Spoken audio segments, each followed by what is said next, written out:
ایک بہن بار بار اپنے بھائی کے چہرے کو دیکھتے تھے اور بھائی بار بار اپنی بہن کے چہرے کو دیکھتے تھے۔ آج کی جو شب آئے گی، شب میں جناب زینب نے نماز شب پڑھی۔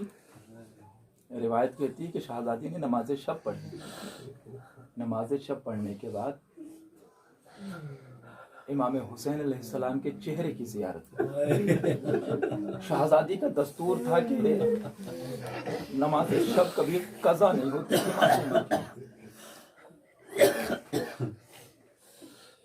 ہر نماز شب کے بعد حسین کی زیارت کرتے تھے۔ جب شہزادی زینب سے کربلا کا سب سے پردرد منظر پوچھا گیا کہ وہ کون سا منظر ہے شہزادی کہ جس میں آپ نے خون کے اشک بہائے، کا یوم عاشور ڈھلنے کے بعد جب شام غریبہ آئی ہے، وہ زینب کے لیے سب سے قیامت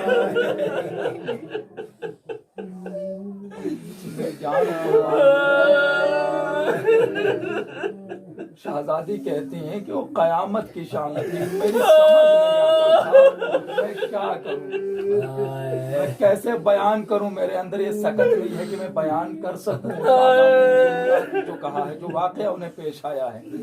شہزادی کہتی مجھے زیارت پسند تھی حسین کی، میں جب شام غریبہ میں نے نماز تہجد پڑھی تو میں اپنے بھائی کے بستر کو دیکھ رہی تھی اور کربلا میں دیکھ رہی تھی کہ میرا حسین کہاں ہے، اور میرے لیے وہ رات قیامت کی رات تھی کہ جب حسین کی زیارت میں نہ کر سکی۔